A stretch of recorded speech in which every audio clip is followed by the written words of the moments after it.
आप समझो इस दृष्टांत से यदि हम उत्साह संपन्न हो जाए, मुझे भगवान मिलेंगे, इसी जन्म में प्रिया प्रीतम मिलेंगे, निश्चित मिलेंगे। सोचने में क्या जाता है? बोले सोचने से हो जाएगा।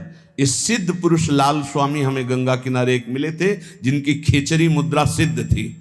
रात्रि में 10 बजे जब उनसे मिलने के लिए टाइम मिला, उन्होंने टाइम दिया, गए। अकेले थे वो, सदैव एकांत साधन में लगे रहते थे। कुछ चर्चा हुई तो उन्होंने कहा, बेटा नई अवस्था थी, जैसा बनना है वैसा सोचो, जैसा सोचोगे वैसा बन जाओगे। इस सूत्र डायरी में लिखा हुआ है। अगर आप सोचोगे ना मुझे प्रियालाल मिलेंगे मिलेंगे, प्रियालाल मिलेंगे, पक्का मिलेंगे। इसीलिए रोज उत्साह बढ़ाता हूं आपका। आप सोचिए कि आपको प्रभु मिलेंगे। देखो धाम की इतनी कृपा है, प्रभु मिलेंगे आपको। नाम की इतनी कृपा है, प्रभु मिलेंगे। अरे कुछ नहीं, हमारी स्वामी जी बड़े करुणामयी, युगल सरकार मिलेंगे। ये बार बार आपके दिमाग में हम डाल रहे हैं, उत्साह वर्धन कर रहे हैं कि आपकी सोच में आने लगे कि वैसे तो हमारा उत्साह नहीं, लेकिन संत कह रहे हैं, गुरुजन कह रहे हैं, शास्त्र कह रहे हैं, तो हम मिल जाएंगे, हमको भी मिल जाएंगे, निश्चित प्रभु मिल जाएंगे। बस ये बात आना महामंगल शुरुआत हो गई। ये बात आना महामंगल की नींव पड़ गई। हमारी बात मान लो।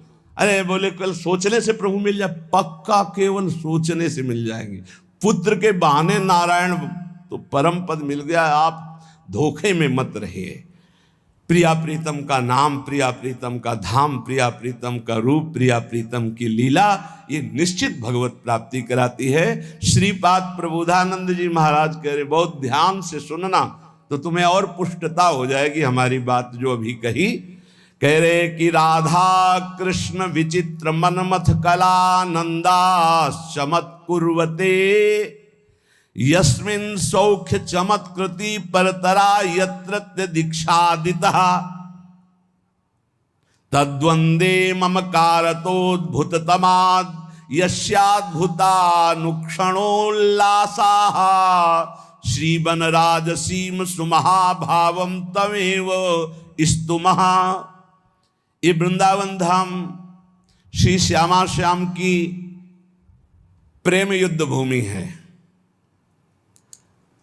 श्रीमद चतुरासी जी, अद्भुत खेत महामन्मथ को दुंदु विभूषण राव, जूझत सुभट परस पर अंग अंग उपजत कोटिक भाव। ये अद्भुत खेत माने समर भूमि, प्रेम की समर भूमि है। ये प्रेम का युद्ध होता रहता है यहां प्रिया प्रीतम, प्रेम का अद्भुत खेल। कह रहे यहां जो शरणागति दीक्षादि लेता है प्रिया प्रीतम की, राधा कृष्ण विचित्र मनमथ कला नंदास चमत कुर्वते। मनमथ कहते हैं काम को भी और मनमथ कहते हैं प्रेम को भी। अनंग कहते हैं काम को भी, अनंग कहते हैं प्रेम को भी। तो जगत में जहां प्रेम शब्द का प्रयोग होता है वहां शुद्ध काम ही है, मलिनता, केवल स्वसुख वांछा। और जहां प्रेम राज्य में मनमथ का, अनंग का, काम शब्द का प्रयोग होता है वहां विशुद्ध प्रेम होता है। यस्मिन शौक चमत्कृति, अद्भुत सुख की चमत्कार आनंद राशि प्रदान करने वाली हो जाती है जो वृंदावन में दीक्षा लेता है प्रिया प्रीतम की शरणागति, प्रिया प्रीतम की उपासना। यस्मिन सौख्य चमत्कृति परतरा यत्रत्य दीक्षादितः, क्योंकि दीक्षा से उसका नया जन्म हो जाता है, ब्रजवासी माना जाएगा। एक होता है मां के गर्भ से जन्म लेना, एक होता है गुरु के द्वारा नाद से जन्म होना। एक बिंदु से जन्म माना गया माता पिता के, और एक गुरु के नाद से जन्म माना जाता है। ये नई दीक्षा जो हुई, ये नया जन्म हमारा है। शिक्षा दीक्षा सांसारिक तो बहुत हो गई, ये जो प्रिया प्रीतम की शरणागति है, हम शुद्ध ब्रजवासी हो गए दीक्षा मात्र से। ये नया जन्म, विश्वास, देखो सारा खेल विश्वास का है। पीछे प्रसंग सुनाया चतुर्भुजदास जी की कथा में, एक जमींदार के यहां से चोरी करके, बहुत प्रवीण था वो, कोई साथी नहीं रखता था, अकेले ही चुरा लेता था। एक जहां हमारा पहले गुरु आश्रम था वहां एक थे, वो 20 टार्च रखते थे और इसका रहस्य कोई जानता नहीं था। अलग अलग छतों पे अलग अलग जगह से टार्च ऐसे लगाते जिससे लगता कि 20 लोग हैं, वो अकेले डकैती डाल के ले जाते थे। बड़े प्रवीण थे। जब वो मारे गए थे तो गंगा स्नान करके जा ही रहे थे तो 50 लोग, जैसे किसी पशु को घेरा जाता है ऐसे घेर के उनको, तो ऐसे उनके पीछे आदमी लगे। चतुर्भुजदास जी कथा कह रहे थे तो भाग करके उन्होंने सोचा यहां बच सकते हैं, तो भक्तों के बीच में बैठ गए। राजकर्मचारियों ने सोचा कि यहां चोर क्यों बैठेगा, तो उन्होंने सत्संग में कोई विघ्न ना पड़े इसलिए दूर से ही चले गए, पर वो मिला नहीं। उस समय प्रसंग चल रहा था। चतुर्भुजदास जी कह रहे थे जो श्यामा श्याम की शरणागति लेता है, दीक्षा लेता है, उसका नया जन्म होता है, पूर्व के सारे पाप नष्ट हो जाते हैं। ज्यादा पकड़ हुई नहीं, यही शब्द पकड़ पाए। सत्संग समाप्त हुआ, पास गए, कहा दंडवत महाराज, हम चोर हैं, सैकड़ों कत्ल किए, चोरी किए, डकैती किए, हमें दीक्षा दोगे? चतुर्भुजदास जी ने देखा कि इतनी सच्चाई से बता रहा है, हाँ क्यों नहीं, तुम्हें भी दीक्षा में, तो क्या हमारे सारे पाप नष्ट हो जाएंगे पूर्व जन्म के? हाँ पक्का, मेरा नया जन्म माना जाएगा? पक्का। कहा ठीक है, कुछ नियम? बोले नियम यही कि अब चोरी नहीं करोगे और झूठ नहीं बोलोगे, और ये नाम दे रहे, नाम जप करो, तुम्हारा पूर्व का सारा पाप नष्ट, नया जन्म तुम्हारा। मुंडन कराओ। वो जो उनका विभत्स स्वरूप भयानक था, उस हटाकर 12 तिलक लगाए, मंत्र दिया। अब तो वो चौड़ी छाती करके घूमने लगा। राजकर्मचारी घूम ही रहे थे। जो जमींदार था उसने पहचान लिया, उसने कहा चोर है, तिलक विलक लगाए लिए है, तो वही चोर। बंदी बना लिया गया, राजा के दरबार में ले गए। राजा ने कहा कि आप तो वैष्णव चिन्ह धारण किए हुए, सच्चाई से बोले। बोले झूठ बोल ही नहीं सकता, गुरुजी ने कहा है झूठ नहीं बोलना, झूठ तो बोल ही नहीं सकता। पूछिए आप, चोरी की? बोले इस जन्म में नहीं की। वो जो सेठ साहूकार जमींदार था, बोले चाहे जिसकी कसम खवा लो यही है, ये बाल मुड़वा डाला, तिलक लगाए है, कंठी बांधे, यही हम पक्का कह सकते हैं। वो कह रहा चाहे जिसकी कसम, उसने कहा इस जन्म में ही चोरी नहीं की। अब राजा बड़ी समस्या में, न्याय कैसे करें? एक वैष्णव तिलक धारण किए हुए, एक सच्चाई बात कर। तो उस समय परीक्षा के लिए लीला की जाती थी कि लोहे का बिल्कुल तपाया हुआ लाल फार और ऐसे एक पीपल का नवीन पत्ता, ऊपर सूत, कच्चा सूत, ऐसे वो लोहे का फार रख दिया जाता। सूत में झलस नहीं आएगी, जरा भी वो जलेगा नहीं, और 7 कदम चलो। तो अब शंका तो इन्हीं चोर भगवान पर थी, तो इनके हाथ में रखाया गया। तो मन में कहा, गुरुजी ने कहा था दीक्षा लेने के बाद नया जन्म होता है। ऊपर जोर से बोले इस जन्म में मैंने कोई पाप नहीं किया, कोई चोरी नहीं की, कोई झूठ नहीं बोला। 7 कदम क्या और 10 कदम बोले, और कितना चले? बोले फेंक दो आप। फेंक दिया। बोले इसको फांसी दे दो इस जमींदार को, ऐसे वैष्णव पर दोष लगाता है। जब फांसी शब्द आया तो उन्होंने कहा कि फांसी तो ना दे, वो भी सही कह रहे हैं। तो उनका ऐसा कैसे सही हो सकता है? अब तो तुम्हारा प्रमाण हो चुका कि तुम सही हो। तो बोले फिर भी हमारा ही प्रमाण मान लीजिए, मैं ये सत्य कह रहा हूं कि चोर मैं ही हूं, ये सत्य कह रहे हैं। बोले अब नहीं मान सकते आपकी बात। बोले मान लो। तो बोले ये सत्य कैसे निकल गया कि तुमने इस जन्म में चोरी नहीं की और तुमने कल चोरी की, ये बात कैसे हो सकती है?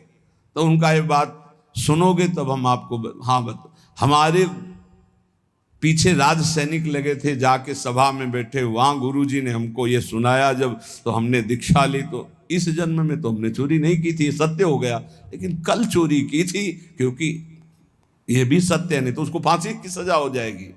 तो उनका ऐसे हम महात्मा से मिलना चाहते हैं, तुम्हारे जैसे चोर को महाभागवत बना दिया।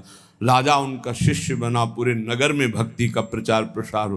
तो यहाँ श्रीपाद कह रहे राधा कृष्ण विचित्र मनमथ कलानंद चमत कुर्वते, बोले अद्भुत चमत्कार जीवन में परिवर्तन हो जाएगा जो श्रीधाम वृंदावन में यस्मिन सौख्य चमत्कृति परतरा यत्र दीक्षादिता, जो दीक्षा है, शरणागति है, प्रिया प्रीतम के गोरे चरणारविंद की शरणागति रूपी दीक्षा है। बोले ये परम सुख की चमत्कारिता प्रदान करने वाली है। युगल किशोर के चरणों की जो शरणागति ले लेता है तो ममता हो जाती है प्रिया प्रीतम से, श्यामा श्याम से ममता हो जाती है, अपनापन हो जाता है, इसी से उसको भगवत प्राप्ति हो जाती है। प्रियालाल श्यामा श्याम अपने ऐसा लगने लगता है मेरे प्रिया जो मेरे देखो माया का क्या प्रभाव है, मेरी पत्नी, मेरा पुत्र, मेरा शरीर, मेरी संपत्ति, मेरा मकान। और भक्ति का क्या प्रभाव है, ये सब झूठा, मेरे प्रिया प्रीतम। अब अंदर देखो आपको प्रिया प्रीतम में प्रीति है या शरीर में, शरीर संबंधी भोगों में या शरीर संबंधी रिश्तों में। अगर आपको शरीर संबंधी रिश्तों में प्रीति है, ममता है, अपनापन है तो जल्दी करो, जल्दी, ज्यादा समय नहीं है। एक अहमता ममता ये जग में है दुखदाई, ये जब श्री जी की ओर लगे तो होत परम सुखदाई। मात तात सुत दार देह में मति अरुझे मति मंदा, हित किशोर को है चकोर तू लख वृंदावन चंदा। जो ममता बुद्धि प्रिया प्रीतम में प्रतिक्षण उल्लास पूर्वक होती है वही भगवत प्राप्ति करा देती। दीक्षा लिया और ये ठसक आ गई, हमारे इष्ट श्यामा जो नवल किशोर उपासना, जुगल मंत्र को जाप, जुगल मंत्र को जाप, इष्ट श्यामा महारानी, श्री वृंदावन धाम इष्ट श्यामा महारानी, ये ठसक आ जाती है, हमारी प्रिया जो, हमारी लाडली जो, बस इसी से परम पद की प्राप्ति होती है। श्रीपाद कह रहे किम विद्या कुलशील रूप विभवई, किम दान यज्ञादिभिः, इनसे नहीं होगी भगवत प्राप्ति, इससे हो जाएगी। शरणागत होकर ममता हो गई श्री जी से। अब यहां कह रहे हैं कि देखो इस पर गर्व मत कर लेना। किम विद्या कुलशील रूप विभवई, किम दान यज्ञादिभिः, किम विख्याति सतै, किमग्र तपसा, किम न्यास योगादिभिः, किम तत्वानुभवेन विष्णु भजनै, किम तस्य वात्यद्भुते यो वृंदावन ईश मोहन रसे प्यासीन सर्वस्वधी। क्या हुआ, यदि तुम बहुत विद्वान हो और निरंतर भजन नहीं करते, भोग सामग्री, रुपया पैसा, संसार, यश, कीर्ति, कुछ नहीं, तुम्हारी विद्या किसी काम में नहीं आएगी। किम विद्या किसी काम में नहीं आएगी, पक्का नहीं आएगी। बहुत वैसे शब्दों से कहा गया है कि जैसे गधे की पीठ में ईंट लाद दो या चंदन लाद दो या वेद लाद दो, उसको भार ढोने से मतलब, ऐसे ही बुद्धि में केवल विद्या है, उसका प्रयोग नहीं है, कामादि शत्रु पर विजय प्राप्त नहीं की, हृदय निरंतर भगवदाकार वृत्ति में नहीं गया, तो विद्या किस काम की जो अविद्या को नष्ट ना कर दे। केवल विद्या है, अविद्या का नाश हो करके ब्रह्म विद्या जागृत नहीं हुई या पराविद्या, तो फायदा क्या हुआ ऐसी विद्या का। बहुत ऐसा है। किम विद्या, किम विद्या क्या है, अर्थ के कारण अनर्थ उत्पन्न कर दिया चित्त में। ये देखी हुई बात कह रहे हैं, सुनी हुई बात नहीं कह रहे। क्या विद्या, किस काम की विद्या रही तुम्हारी। और भी बात, ये महापुरुषों के वचन हैं। किम कुलम, बहुत ऊंचे कुल में तुम्हारा जन्म हुआ और भजन नहीं किया तुमने, भगवत आराधना नहीं की, तो तुम्हारा वो अहंकार तुम्हें नरक ही ले जाएगा, कुछ नहीं होने वाला उससे। ध्यान रखना, राजसु यज्ञ में महाभागवत सोपच की पूजा करवाई वाल्मीकि सोपच की। क्यों? क्योंकि जहां दैन्य है भगवत भक्ति वो सबसे बड़ा। अहोबत सोपच तो गरियान, यज्ञाग्ञे वर्तते नाम तोभ्यम, वो स्वपच भी सर्वश्रेष्ठ परम पूजनीय है जिसकी जिह्वा पर भगवान का नाम है। प्रहलाद जी ने कहा है कि सब गुणों से युक्त ब्राह्मण है और भजन नहीं करता, मनमानी आचरण, शास्त्र विरुद्ध आचरण, तो किम कुलम, क्या उससे प्राप्त हो जाएगा। तीसरी बात कह रहे, बहुत रूप है, बहुत वैभव है, बहुत शालीनता दिखाई दे रही, लेकिन भजन नहीं प्रभु का। चित्त वृत्ति को संसारिकता से हटाकर प्रभु में लगाते हुए अपने सांसारिक कर्तव्य का पालन करना भगवत प्राप्ति का हेतु होता है। नहीं तो कह रहे किम विभवई किम रूपम, ये तुम्हारा पद, तुम्हारा रूप, तुम्हारा वैभव किस काम में आएगा। अगर आपको लगता है कि पत्नी भजनानंदी है तो जीव अपने भजन के प्रताप से भगवत प्राप्ति करता है, पत्नी के भजन से नहीं। पति भजन करेगा तो पत्नी को तो, लेकिन पत्नी भजन करेगी तो पति को नहीं, ये ध्यान रखना। पाणी ग्रहण में नीचे हाथ होता है पति का, ऊपर पत्नी का होता है। आप भार ले रहे हैं इसलिए आपको हिसाब देना। अगर पत्नी भजन करेगी तो भगवान को प्राप्त होगी, आप भजन नहीं करोगे तो नरक को प्राप्त होगी, पक्की बात है। और आप भजनानंदी हो, पत्नी आपके प्रतिकूल आचरण करेगी तो वो नरक जाएगी, और अगर अनुकूल आपकी सेवा में भगवत भाव से लगी है तो उसका यही भजन उसको भगवत प्राप्ति करा देगा। सिद्धांत को समझना है। और ऐसा नहीं है कि जैसे कहा जाता है कि एक जन्म नहीं है तो 7 जन्म का बंधन है, नहीं कहा जाता बंधन। अरे 7 सेकंड का तो भरोसा नहीं। दुनिया में लाखों का मेला जुड़ा, हंसा जब जब उड़ा अकेला उड़ा। ये नहीं आएगा कि थोड़ा ये साथ ही विमान में बैठा ले, ऐसा नहीं होगा कि पतली पतली पुत्र परिवार इस जगत के नाटक मंच पे है, जहां ये शरीर छूटा सबका अलग अलग हिसाब किताब अपना है। ऐसा थोड़ी कि जैसे एक लड़का लड़की प्यार का नाटक करके देखा कि नहीं मिल पाएंगे, बोले जहर खा लो तो जन्म जन्म के साथी बन जाएंगे। अरे सारे प्रेत बनोगे, नरक में जाओगे। जन्म जन्म क्या क्या जानते हो जन्म जन्म। हाँ, एक बात हो सकती है, दोनों मिलकर डट के भगवान का भजन करो, भगवान से प्रार्थना करो तो दोनों भगवान के धाम में, जैसे हमारे गुरुदेव भगवान सहचरी बप्पू और उनके प्रसाद से अपने लोग, तो वहां सब पता चलता है मेरे गुरुदेव, जैसे अभी गुरुदेव भगवान वैसे वो उस समय भी गुरु रूपा सहचरी के हर समय साथ रहेंगे। हमारे साथ रहना है, वैसे ही आनंद लेना है तो श्यामा श्याम का भजन करो। एक ही साथ चलेंगे, एक ही जगह प्रोग्राम होगा और एक ही जगह बैठ के प्रसाद पाएंगे, एक ही इष्ट के साथ खेलेंगे। और क्या, इतनी बड़ी जगह है कि पूरा विश्व चला जाए तो भी जगह बनी रहेगी। और इतना बड़ा प्रताप है कि हर उपासक को यही अनुभव होता है कि मेरे प्रिया प्रीतम सामने दर्शन और सबको सेवा। सोचो, सबको सेवा, अरे बड़ा दिव्य, वो बुद्धि की बस की बात नहीं।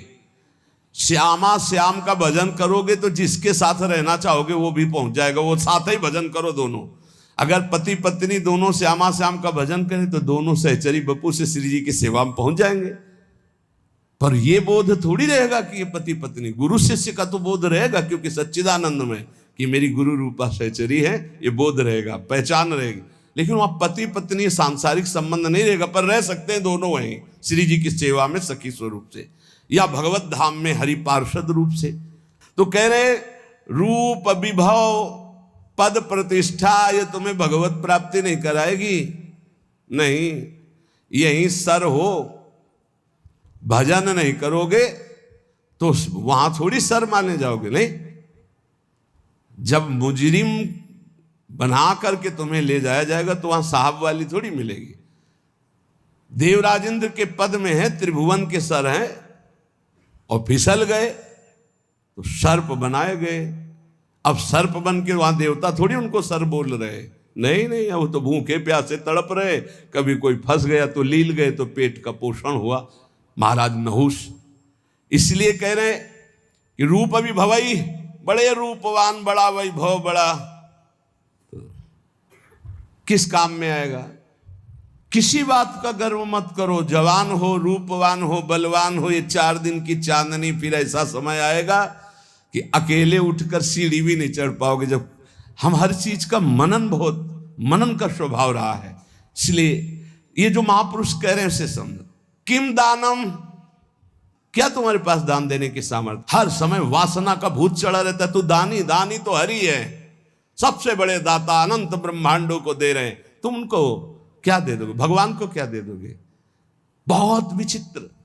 और अगर बढ़िया दानी भी हो तो कोई खास बात नहीं, जरा सी बात बिगड़ गई तो गिरगिट बन के कुआं में पड़े थे महाराज नृग।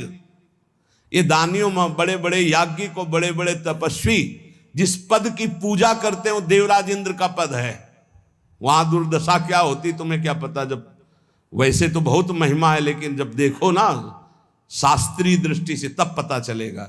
इसीलिए श्रीपाद बोल रहे हैं, किम विद्या किम कुलम किम शील रूप विभवई किम दान किम यज्ञादि भी और किम विख्याति सतई। तुम्हारा बहुत यश है तो किस बात का? अगर भजन नहीं है, हो गया पुण्य प्रताप से यश होता है। पूर्व का पुण्य जो है वो यश फैलाता है। अगर वर्तमान में भजन नहीं तो वो खत्म हो जाएगा जाना। तो ऐसे ही जैसे हाइलोजन नहीं फ्यूज हो जाता है, ऐसे होते रहते हैं। पूरा विश्व जय जय जय, फिर उठा के नालियों में फेंक देते छवियां। अगर वर्तमान में भजन नहीं, वर्तमान में भगवद आराधना नहीं, तो पूर्व का जो तप और पुण्य संचय उससे वाह वाह होगी। और इसके बाद फिर चारों खाने चित्त। ये माया है, बर्दाश्त किसी की नहीं करेगी। और अगर भजन वर्तमान में हो रहा है, नाम जब वर्तमान शब्द पर ध्यान दीजिए, वर्तमान में तुम्हारा चरित्र पवित्र है, तुम्हारा नाम जप हो रहा है, तो बिस्तरे सब जग विमल कीरति साधु संगति ना टरे बास वृंदा विपिन पावे श्री राधिका जो कृपा करें। जय जय श्री हरिवंश नाम गुण गाई है उसकी स्थिति। किमुग्र तपसा, बहुत बड़े तपस्या कर लिया तो क्या हुआ? अगर भगवान की शरणागति नहीं, भजन नहीं, तो देखो ना अम्बरीश जी महाराज बड़े महान भजनानंदी महाभागवत, और उनको मिटाने के लिए चले थे महान तपस्वी दुर्वासा जी, तो क्या गति हुई, त्रिभुवन में भागे घूमे। तो कह रहे अगर विशुद्ध भक्ति नहीं तो किम उग्र तपस्या, बहुत बड़ी उग्र तपस्या है तो उससे क्या हुआ?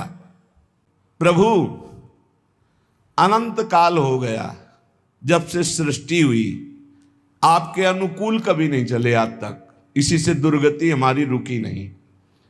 मन से, वाणी से, शरीर से, अनादिकाल से अनेकों ना करने योग्य कर्म कर रहा हूं, आज भी करता रहा हूं।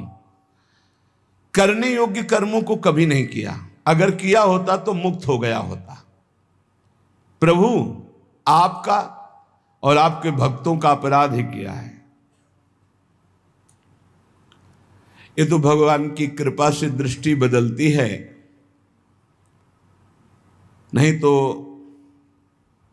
जो स्वभाव है वो संतों के प्रति भगवत भाव नहीं प्रकट होने देता।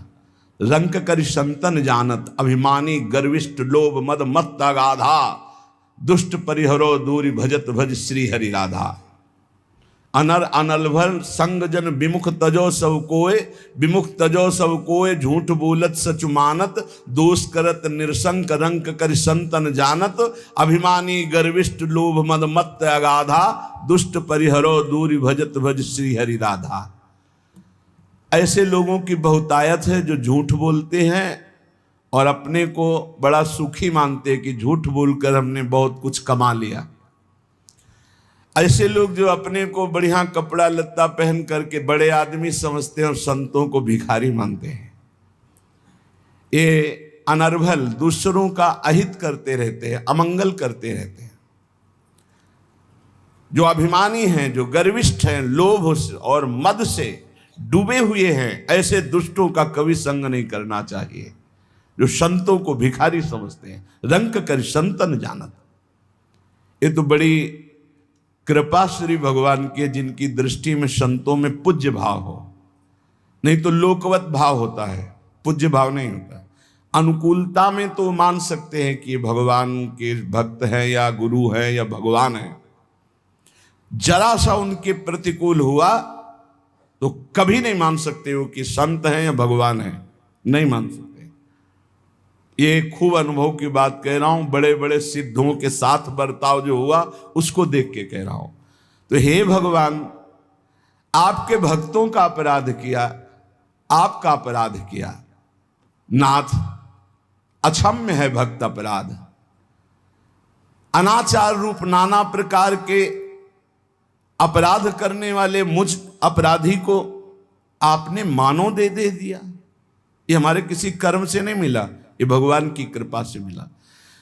उस अपराध पाप कर्मों में जो जमा हुआ कर्म है, उसमें से कुछ 2, 4, 10 कर्म का प्रारब्ध बना दिया है, जो बन चुका है उस शरीर में भोगना पड़ेगा। नाथ शेष तो अभी जमा ही है। उन सभी पापों को मैं कभी नहीं भोग पाऊंगा। इतना जमा स्टॉक कि हम अपने कर्मों को भोग लेंगे, कभी नहीं। इतना स्टॉक जमा है। नाथ अब आप क्षमा कर दो। ये जो शरीर में प्रारब्ध भोग बन चुका उसे तो मैं भोग लूंगा, लेकिन जो जमा है प्रभु उसे भस्म कर दो। हे नाथ उसे नष्ट कर दो। मेरी अब भटकन मिट जानी चाहिए। प्रभु मदिया अनादि कर्म प्रवाह प्रवत्ताम, मेरा एक कर्म प्रवाह अनादिकाल से चल रहा है। भगवत स्वरूप तिरोधान करीं विपरीत ज्ञान जननीं स्वाविषयायाश्च भोग बुद्धिर जननीं देहेन्द्रियत्वेन भोगत्वेन सूक्ष्म रूपेण चावस्थितां दैवीं गुणमयीं मायां दासभूतः शरणागतोऽस्मि तवास्मि दास इति वक्तारं मां तारय। नाथ इस ठगनी माया ने मुझे विपरीत ज्ञान दिया, उल्टा। मैं शरीर हूं, मैं ये भोग सकता हूं, मैंने ये किया, मैं ये करूंगा। इस विपरीत ज्ञान से मैं अपने स्वरूप को भूल गया और देह को अपना स्वरूप मान लिया। ये विपरीत ज्ञान की जननी है आपकी माया। इसने मुझे भोग और भोक्ता बनाकर स्वयं भोग भी बन रहा है, कल्पना कर करके। जैसे स्वप्न में एक मन के सिवा कुछ नहीं था, वही भोक्ता बना, वही भोग बना, वही कर्ता बना, वही कर्म बना। एक के सिवा कोई नहीं था, मन केवल स्वप्न में। ऐसे ही सच्ची एक ब्रह्म के सिवा कुछ नहीं, एक आत्मा के सिवा कुछ नहीं। प्रभु मेरी भोग्य बुद्धि ऐसी, देहाभाव, इंद्रियों में ममत्व, भोगों में सुख, क्या आपकी त्रिगुणमयी माया ने मेरी दुर्दशा कर दी। पर ये त्रिगुणमयी माया है तो आपकी। नाथ मैं आपका दास हूं, आपका किंकर हूं। आहा, दासभूता शरणागतोस्मि तवास्मि दासः। अब आप देख लीजिए, माया भी आपकी और मैं भी आपका हूं। आपका दास हूं, तवास्मि, मैं आपका हूं। और आपका ये वचन है कि जिसने ये कह दिया मैं आपका हूं, आप उसका उद्धार कर देते हैं, आप उसके सारे कर्म बंधन छिन्न भिन्न कर देते हैं। हे प्रभु, तवानुभूति संभूति प्रीति कराति दासताम देहि में कृपा नाथ न जाने गति मन्य था। नाथ आप सोच रहे होंगे कि ये क्या चाह कर रहा है, शरणागत कह के, तवास्मि कह के। नाथ मैं आपकी शरण में हूं, मैं आपका सेवक हूं, मैं आपका हूं। क्या चाहते हो? तो कह रहे नाथ मैं खुल के बता रहा हूं, आप मुझ पे कृपा करके केवल आप अपनी मुझे दासता दे दीजिए, किंकरता का दान कीजिए। कैसी दासता? मैं आपके प्रेम में डूबा हुआ रात दिन आपका सेवा विचार करता रहूं। देखो, जब आप सेवा भाव में डूबेंगे ना, तो स्वप्न में भी सेवा होती है, जागृत में भी होती है, शरीर से भी सेवा होती है और मानसिक भी सेवा होती है। बड़ा आनंदमय जीवन हो जाता है। मान लीजिए, मान लीजिए स्वप्न भी बड़े मंगलमय होते हैं।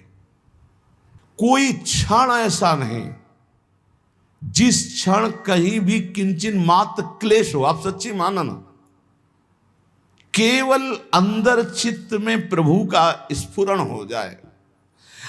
बहुत भयावह दुखद संसार है, एक किंचित मात्र दुख छू नहीं सकता।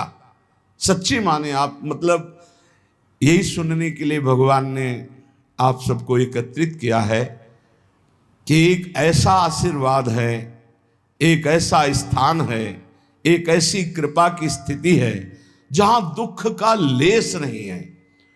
देखने में लगेगा कि दुख है, लेकिन परम सुख में, परम सुख में। सफीपुर गंगा के किनारे एक घाट है, उनमें एक स्वामी जी थे। उनसे मिलने गए तो उनके वो जो बहुत ठंडी दे के जूड़ी का बुखार गांव में कहते हैं, वो था। तो बड़ी रजाई ओढ़े थे, आवाज ऐसी कराहने की थी।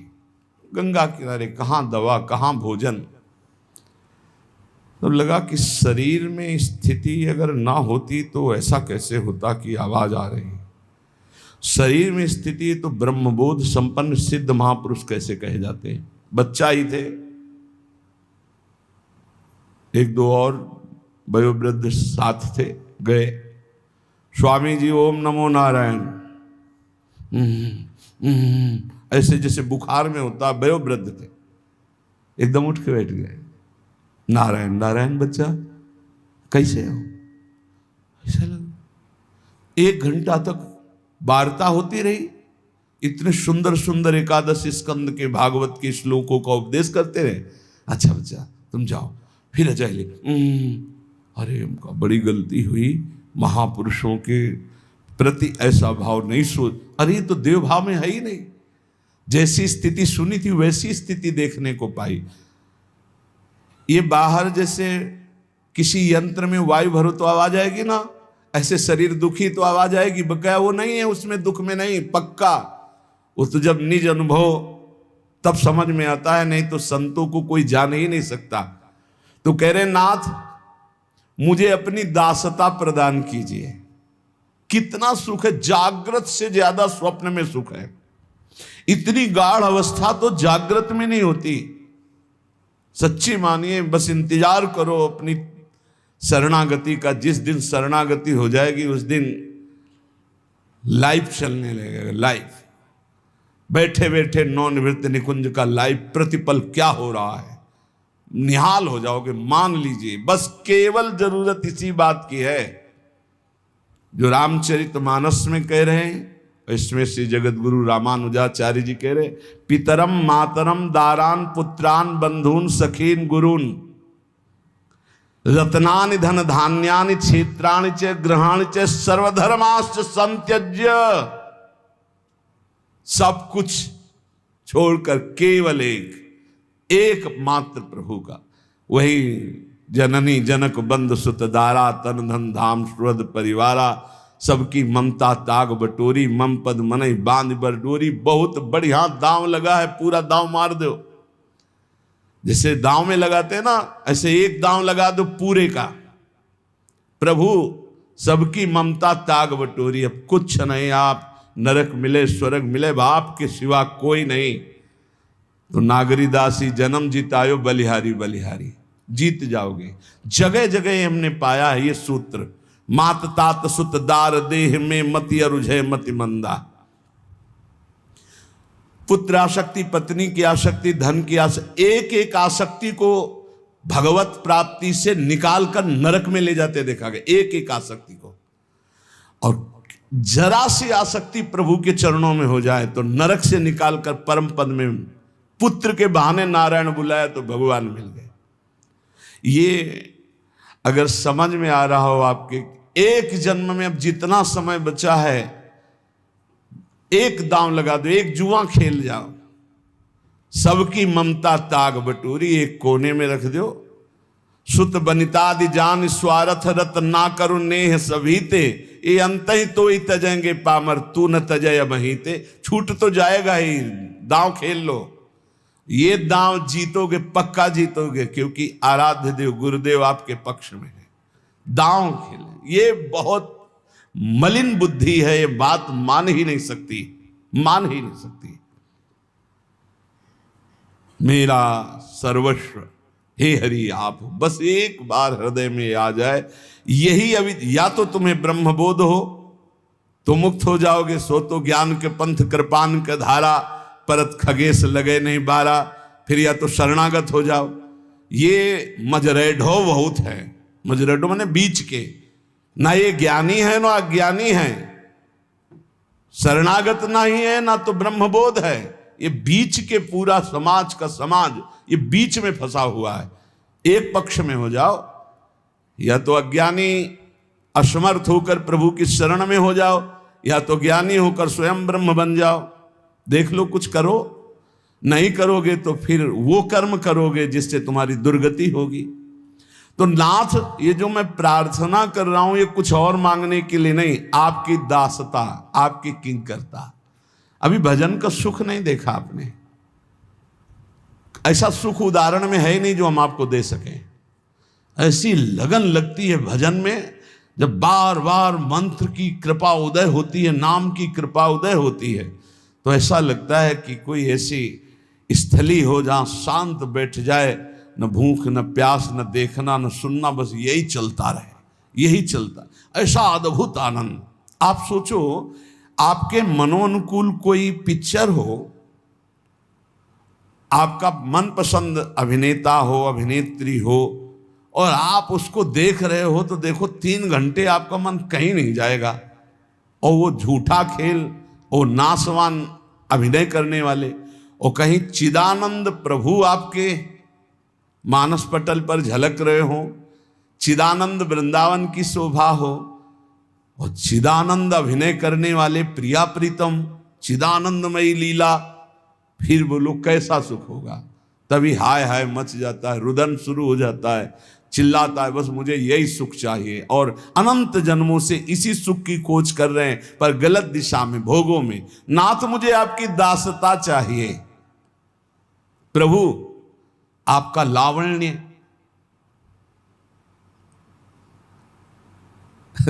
ऐसा रूप प्रिया जू का, ऐसा लावण्य लाल जू का है कि आप भावने नहीं कर सकते, मतलब नहीं है क्षमता। जो स्वरूप विराजमान है प्रियाजू के समीप लालजू का, और लालजू के समीप प्रियाजू का, हमारी भावना में अभी इतनी दम नहीं आई है। इतनी दम तो ईश्वर कोटि के ब्रह्मा शंकर आदि में नहीं। प्यारोडुम क्षमते, क्षमते शब्द होता क्षमता, सामर्थ्य। प्यारोडुम क्षमते नयच्छि सुखादि नाम तो यह ध्यान। इतना आनंद, इतना प्रेम, हृदय फेल हो जाए यदि प्रियालाल प्रकट हो जाए। वो तो आचार्य प्रदत्त मंत्र पहले से हृदय को परिपक्व करता रहता है, और द्वंद्वों की मार दी जाती है, वो उसको सह करके इतने मजबूत हृदय हो जाता है, वो प्रेम सहने की योग्य हो जाता है। जैसे गरम ठंडा करते बुलेट प्रूफ शीशा नहीं हो जाता, ऐसे ही अनुकूलता प्रतिकूलता, अनुकूलता प्रतिकूलता, बार बार प्रतिकूलता अनुकूलता देते देते हृदय को एकदम मजबूत और प्रेम रस रखने की योग्यता मंत्र प्रदान कर, तब वो सहत सहत बाढ़ है भगति गृह तनु गुरहित गार। अपार सौंदर्य, अपार माधुर्य, अपार लावण्य, अपार प्रतिष्ठान भूत समस्त सुखों के सार। जब मैं आपकी सेवा में होऊंगा तो इससे बढ़कर मुझे और सुख क्या चाहिए। आपका वात्सल्य, आपका दुलार प्रतिपल मैं अनुभव करूंगा।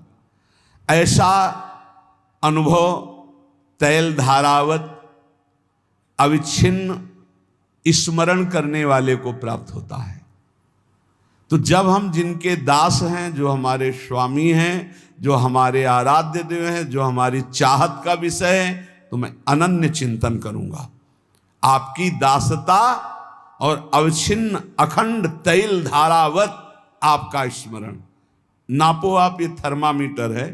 अवच्छिन्न अखंड तैल धारावत चिंतन प्रिया प्रीतम का,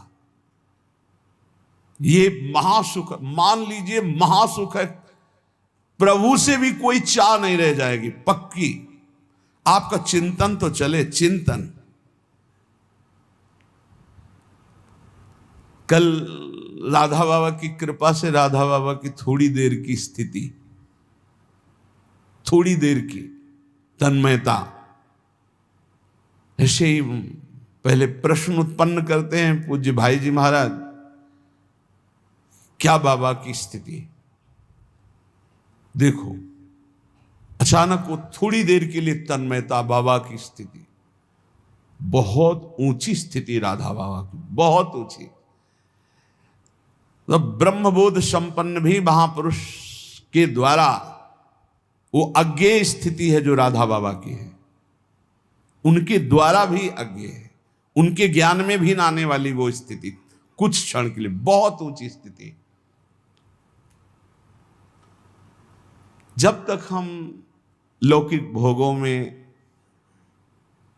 शरीर सुख में निमग्न है, तब तक परमात्मा आनंद की अनुभूति, और जैसे अनुभूतियां शुरू होती तो लालच बढ़ता है, वो क्रम बाई क्रम चढ़ता चला जाता है। प्रभु, जब मैं प्रेम से आपका सतत स्मरण करूंगा, प्रेम में विभोर हो जाऊंगा, तो प्रभु इससे सुंदर और कोई सुख नहीं है। मेरा उद्धार हो गया, मैं पूर्ण हो गया, बस मुझे अखंड स्मृति और अपनी सेवा प्रदान की। ये सार बात है। श्री रामानुजाचार्य जी ये सार बात कह रहे, अखंड स्मृति, अवच्छिन्न तैल धारावत और प्रभु की सेवा। स्वभावतो पास्त समस्त दोष, मशेष कल्याण गुरैक राशिम। भगवान निम्बारकाचार्य। व्यूहांगिनम ब्रह्म परम वरेण्यम, ध्यायेम कृष्णम कमले क्षणम हरिम। जिनके आश्रय मात्र लेने से स्वभाव निर्दोष हो जाता है, कारण शरीर पवित्र हो जाता है। पूज्य पादुड़िया बाबा जी ने कहा, तुम्हारा भजन सफल तभी माना जाएगा जब तुम्हारा स्थूल, सूक्ष्म और कारण तीनों पवित्र हो जाएं, तुम्हारा स्वभाव पवित्र हो जाए। जैसे सेवक जी कह रहे हैं, या जो पर्यो मोहि सहज स्वभाव, श्री हरिवंश नाम रस चाओ, नाव सुदृढ़ भव तरन को। मेरा स्वभाव बन गया है श्री हरिवंश राधा वल्लभ, श्री हरिवंश राधा वल्लभ, श्री हरिवंश, ये स्वभाव बन गया है। स्वभाव मतलब कारण शरीर परम पावन हो गया, स्वभाव भगवत भजन का बन गया। सूक्ष्म शरीर, अंतःकरण धर्म, कृष्णाकार, भगवदाकार मन, भगवदाकार बुद्धि, भगवदाकार चित्त और भगवत दासत्व से युक्त अहम सूक्ष्म भी पावन हो गया। बोले जिनका आश्रय मात्र लेने से स्वभाव निर्दोष हो जाता है, जो समस्त कल्याणमय गुणों के एकमात्र आश्रय हैं, मतलब समस्त गुण जिनका आश्रय लिए हुए हैं, जो अपने अंश से वासुदेव, संकर्षण, प्रद्युम्न, अनिरुद्ध इन चारों को प्रकाशित करते हैं। सर्वश्रेष्ठ परब्रह्म स्वरूप जो परब्रह्म की प्रतिष्ठा है, उन सर्व पापहारी कमल नयन सच्चिदानंद घन श्री कृष्ण का हम चिंतन करते हैं।